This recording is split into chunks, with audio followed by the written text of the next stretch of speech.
علماء لکھتے ہیں کہ مصطفیٰ کریم علیہ الصلوۃ والسلام نے اپنی ختم نبوت کے اس وصف کو نہ صرف کثرت کے ساتھ بیان کیا بلکہ اس پر جو حملہ آور ہونے والے تھے ان کی تعداد کو بھی بیان فرمایا۔ مصطفیٰ کریم فرماتے ہیں کہ میری امت میں 30 ہوں گے جھوٹے دجال جو نبوت کا دعویٰ کریں گے، لیکن تم یاد رکھ لینا انا خاتم النبیین لا نبی بعدی، میں نبوت کو ختم کرنے والا ہوں، میرے بعد کوئی نبی نہیں ہے۔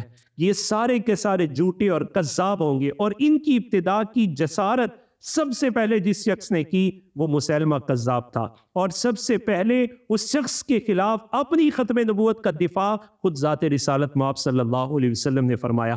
نبی پاک صلی اللہ علیہ وسلم کی بارگاہ میں سنہ 9 من الہجرہ، ہجرت کے 9ویں سال میں جاءت الوفود الی النبی صلی اللہ علیہ وسلم، نبی علیہ الصلوۃ والسلام کی بارگاہ میں وفود آنا شروع ہو گئے، لِإِعْلَانِ اسلامہم، تاکہ حضور کی بارگاہ میں آ کے اپنے اسلام کا اعلان کرے، وَالْمُبَایَعَتِهِ، اور نبی علیہ الصلوۃ والسلام کی بیعت کا شرف پائیں۔ انہی میں وَقَانَ مِن ضِمْنِ هَذِهِ الْوُفُودِ وَفْدُ بنی حنیفۃ من منطقۃ نجد سے ایک وفد آیا، اور اس وفد نے آ کر بھی نبی پاک صلی اللہ علیہ وسلم کی بارگاہ میں اپنے اسلام کا اعلان کیا اور آپ کی بیعت کی۔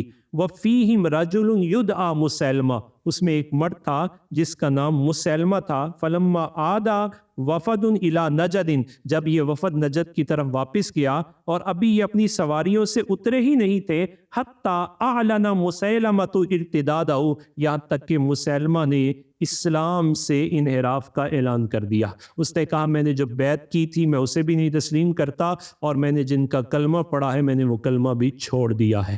جب اس نے یہ اعلان کیا فَاتَّبَعَ قَوْمًا بَعْدُ قَوْمِهِ، تو بعض قوم جو اس کے ساتھ ہو گئی، یہاں تک کہ ادعى النبوۃ، اس نے اپنی نبوت کا اعلان کر دیا۔ جب یہ اعلان نبوت کرتا ہے تو اس کے بعد وَأَرْسَلَ إِلَى النَّبِيِّ صلی اللہ علیہ وسلم بِرِسَالَةٍ، ایک خط نبی علیہ الصلوۃ والسلام کی بارگاہ میں لکھتا ہے، اور اس خط کے الفاظ کیا ہیں؟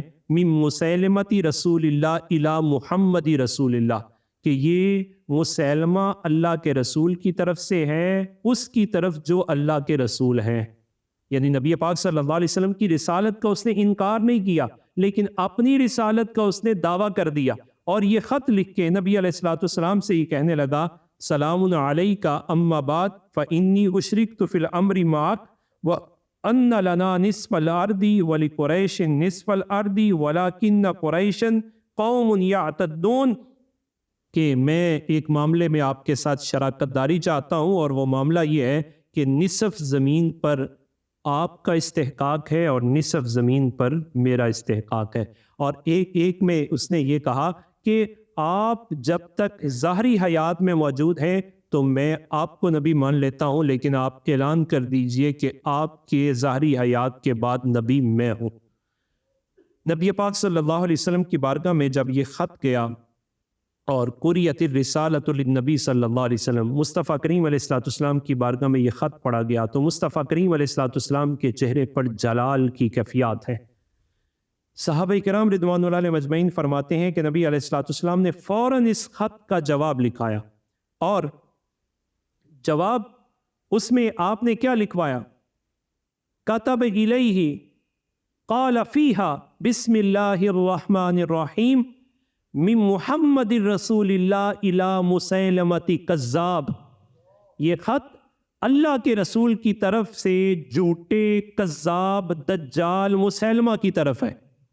یہ الفاظ لکھے اور پھر آگے السلام علی من اتبع الہدی، سلامتی اس پر جس نے ہدایت کی پیروی کی، اما بعد فإن الارض للہ یورثها من یشاء من عبادہ والعاقبۃ للمتقین، بے شک زمین ساری کی ساری اللہ کی، وہ جسے چاہتا ہے اپنے بندوں میں سے اس کو وارث بناتا ہے، اور اچھا انجام وہ متقین کا ہوتا ہے۔ نبی علیہ الصلوۃ والسلام نے یہ خط لکھوانے کے بعد اس پر اپنی مہر لگائی، اور مہر لگانے کے بعد صحابہ کرام رضوان اللہ علیہ مجمعین کی طرف نظر دوڑائی کہ اب کسے یہ خط دے کر بھیجا جائے۔ ذرا احوال کا جائزہ لے لیجئے کہ جب اس نے وہاں جا کے نبوت کا اعلان کیا تو اعلان نبوت کے بعد ظاہر ہے اسے خطرہ بھی تھا، اس خطرے کو بانپتے ہوئے ایک جتھا آلریڈی وہ تیار کر چکا تھا، مسلح جتھا، پوری قوم اس کے ساتھ گمراہ ہو چکی تھی، اور اس کے گھر جا کے یہ خط دینا اور اعلانیہ اس کے جھوٹ کو برملا اس کا اعلان کرنا، یہ جان دینے کے مترادف تھا۔ نبی پاک صلی اللہ علیہ وسلم نے صحابہ کی موجودگی میں یہ خط لکھوایا اور پھر صحابہ کی طرف نظر دوڑائی۔ جب نظر پڑی تو جس پر نظر پڑی وہ مدینے کی گلیوں میں کھجور بیچا کرتا تھا،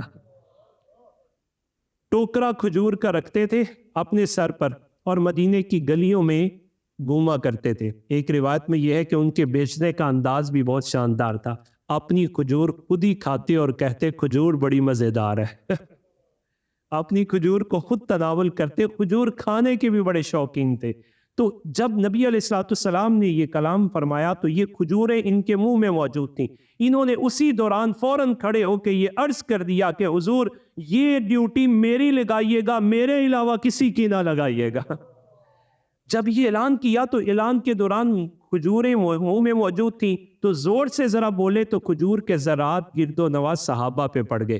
تو صحابہ انہیں ٹوک کے کہنے لگے پہلے منہ خالی کر لو پھر کلام کرنا۔ کہنے لگے اگر منہ خالی کرتا تو بازی کوئی اور لے جاتا میں نے بازی میں نے لینی، یہ اعزاز میں لینا چاہتا تھا۔ حضرت نام ہے ان کا حضرت حبیب بن زید رضی اللہ تعالیٰ عنہ۔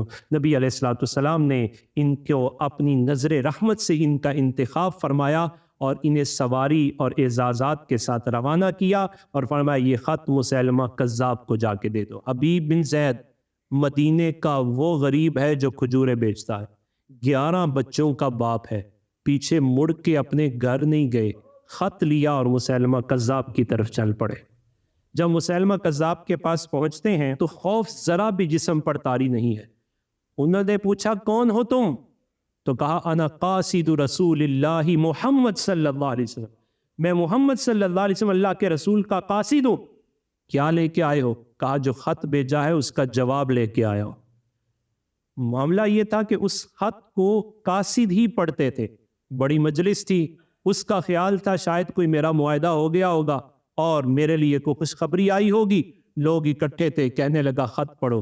جب پڑھا گیا تو وہاں لکھا ہوا تھا من محمد رسول اللہ صلی اللہ علیہ وسلم الی مسیلمۃ کذاب، اللہ کے رسول جناب محمد صلی اللہ علیہ وسلم کی طرف سے جھوٹے دجال مسیلمہ کی طرف۔ جب بڑے مجمع میں یہ بات پڑھی گئی تو وہ غصے سے لال پیلا ہو گیا اور جناب حبیب بن زید کی طرف متوجہ ہوا اور متوجہ کر کے حبیب بن زید کو کہنے لگا یہ میرے بارے میں کیسے کلمات ہے؟ دیکھنے رہے ارد گرد و نواح میں کتنے پہرے دار کھڑے ہیں۔ تو حبیب نے جواب دیا تیرے پہرے داروں کو کون دیکھے جس نے اپنی اولاد کی طرف بھی نہیں دیکھا؟ تو مجھے موت سے ڈراتا ہے؟ غلامان محمد جان دینے سے نہیں ڈرتے، یہ سر کٹ جائے یا رہ جائے کچھ پرواہ نہیں کرتے۔ جناب حبیب بن زید رضی اللہ تعالیٰ عنہ نے اپنے جلال کا اظہار کیا، اب اس کو بھی غصہ آیا، اس نے قریب کھڑے جلاد سے تلوار لی اور آپ کے بازو پر ماری اور بازو کو کاٹ کے رکھ دیا۔ جب بازو کٹا جناب حبیب بن زید کا تو اب وہ آپ کے قریب آ کے کہنے لگا کس کی طرف سے خط لائے ہو؟ کہنے لگے من محمد رسول اللہ صلی اللہ علیہ وسلم۔ جب یہ سنا تو اور غصے سے کہا کس کی طرف آئے ہو؟ تو اب آپ نے اپنے کان پہ ہاتھ رکھ لیا، بایاں ہاتھ اپنے کان پہ رکھا اور اشارہ کیا کہ میں یہ بات سنتا ہی نہیں ہوں۔ جب ذات رسالت مآب صلی اللہ علیہ وسلم کی بات آئے تو مقابل میں کسی دوسرے کی بات نہیں سنی جا سکتی۔ اس نے پھر کہا کس طرف سے آئے ہو؟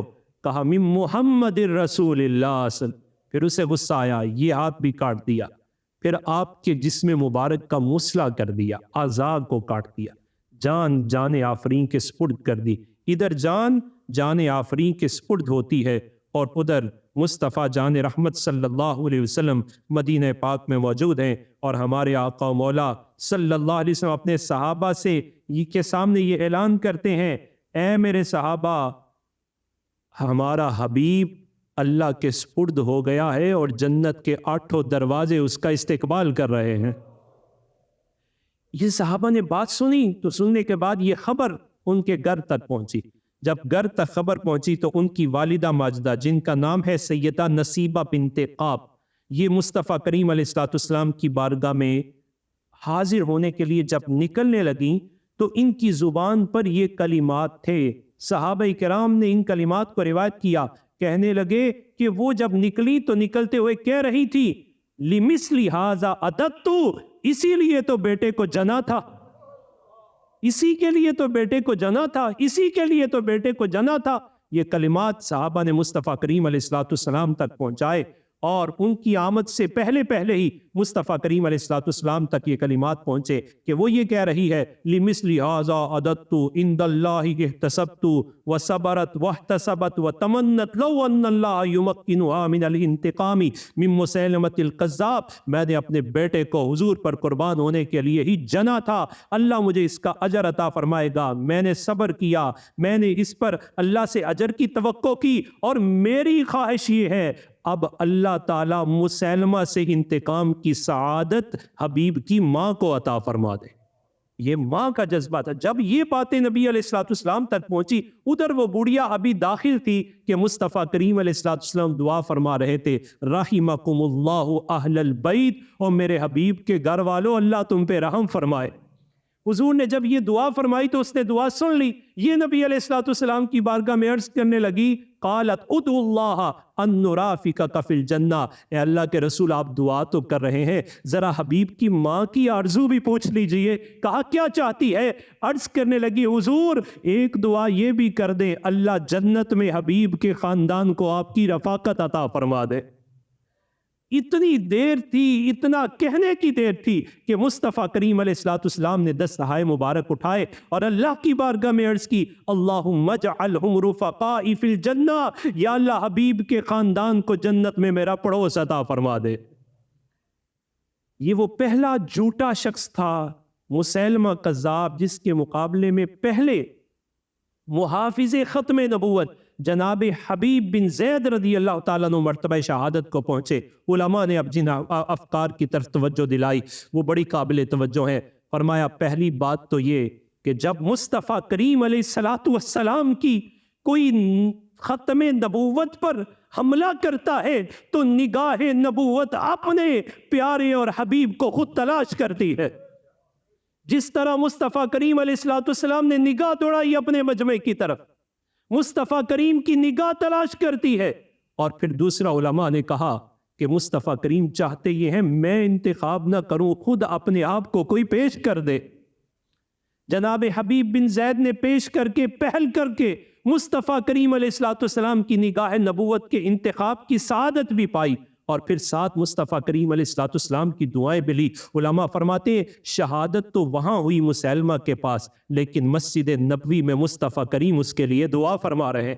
پتہ چلا جو محافظ ختم نبوت ہے رسول اللہ صلی اللہ علیہ وسلم اس پر اپنی نگاہ کامل رکھے ہوئے ہیں، اور پھر جب ان کی شہادت کی خبر آتی ہے تو ادھر مصطفیٰ جان رحمت صلی اللہ علیہ وسلم انہیں اپنی دعاؤں سے نواز دیتے ہیں۔ اسی پہلو پر ہم آج انشاءاللہ سلام کے بعد بھی ہم تک بھی آج کے اس عصر میں ایک خبر پہنچی ہے جو ملت کی مجاہدوں کا ایک استعارہ بنا، جس کا نام اسماعیل ہانیہ ہے۔ ہمیں بھی ان کی شہادت کی خبر پہنچی ہے تو ہماری بھی یہ ذمہ داری بنتی ہے انشاءاللہ العزیز ہم آج سلام کے بعد ان کے لیے اجتماعی دعا بھی کریں گے، تاکہ ان کی بارگاہ میں محبتوں کا خراج اس سنت رسول کا احیاء کرتے ہوئے پیش کیا جائے جو مصطفیٰ جان رحمت صلی اللہ علیہ وسلم اپنے فدائیان کو عطا فرماتے ہیں۔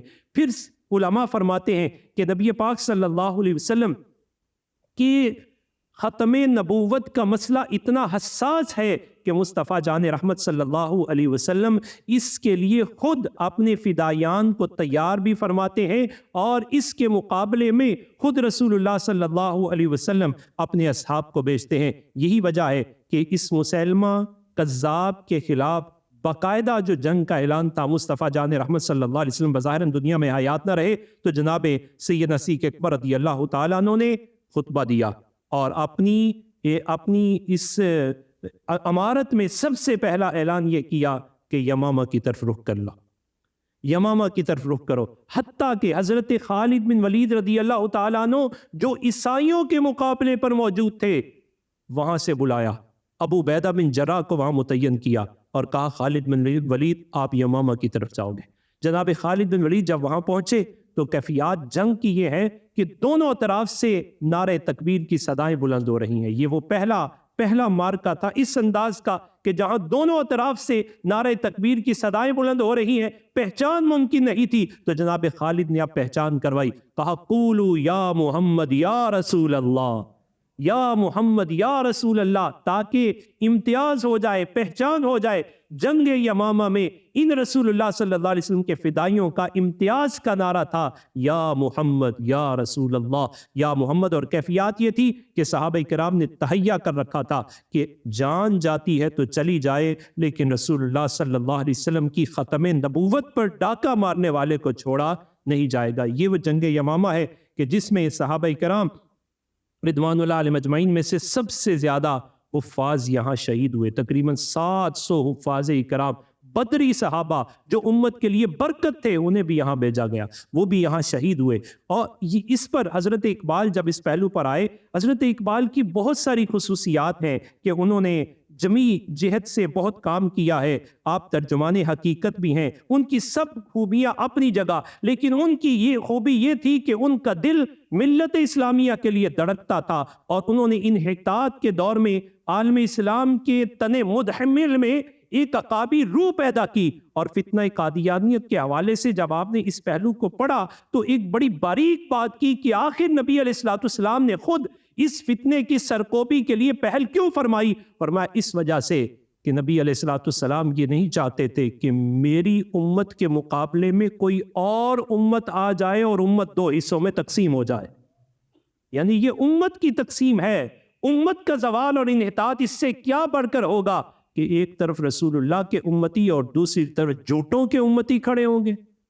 حضرت اقبال نے پھر اس پہلو پر فتنہ قادیانیت کا بنظر غائر مطالعہ کیا اور کہا کہ مرزائی خود تو مرتد ہوتے ہی ہیں، لیکن عامت المسلمین کو بھی مرتد بنانے کے لیے کوشاں ہے، اور اسلام کا لبادہ اوڑھ کر ملت اسلامیہ کا شرازہ بکھیرنا چاہتے ہیں، تو ان کی اسلامی حمیت، غیرت اور محبت رسول سے یہ برداشت نہ ہو سکا، اور ختم نبوت کے متفقہ اساسی بنیادی عقیدے کے محافظ بن کر ابھرے، اور اس بات پر زور دیا کہ یہ وہ عقیدہ ہے جو امت مسلمہ کے اتحاد، یگانگت، یکجہتی، وحدت اور استحکام اور سالمیت کا آئینہ دار ہے۔ میں اس کا محافظ بنوں گا تاکہ امت مسلمہ میں انتشار نہ آئے، ان کا شرازہ بکھر نہ جائے۔ اور برے صغیر میں یہ پہلی شخصیت تھی کہ جنہوں نے قادیانیوں کے غیر مسلم ہونے کا کلیم کیا اور یہ کہا کہ انہیں غیر مسلم اقلیت قرار دیا جائے تاکہ مسلمان امت مسلمہ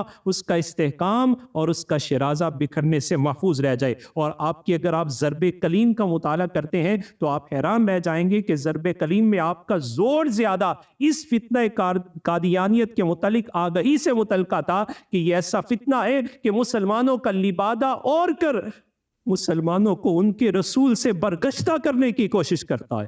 آپ نے پھر یہ کلام لکھا، فرماتے ہیں بر رسول ما رسالت ختم کرد، رونق ازما محفل ایام، بس خدا بر ما شریعت ختم کرد۔ فرماتے ہیں اللہ تعالیٰ نے ہم پر شریعت کو ختم کر دیا اور ہمارے رسول پر رسالت کو ختم کر دیا۔ رونق ازما محفل ایام را، کہا اب قیامت آنے سے قبل اس دنیا میں رونق رہے گی تو رسول اللہ کے امتی سے رونق رہے گی۔ اور فرمایا او رسول را ختم و ما اقوام را، رسول اللہ نے رسالت کو ختم کر دیا اور ہم پر امتوں کا سلسلہ ختم ہو گیا۔ خدمت ساکی گری با ما گزاشت، داد مارا آخری جامی کے داشت۔ اب اللہ تعالیٰ نے جامع توحید پھیلانے کی ذمہ داری رسول اللہ کی امت کو عطا فرمائی ہے، قرآن و سنت ہمیں عطا کر دیا ہے۔ لا نبی یا بادی ذی احسان خدا است، پردائے ناموس دین مصطفیٰ۔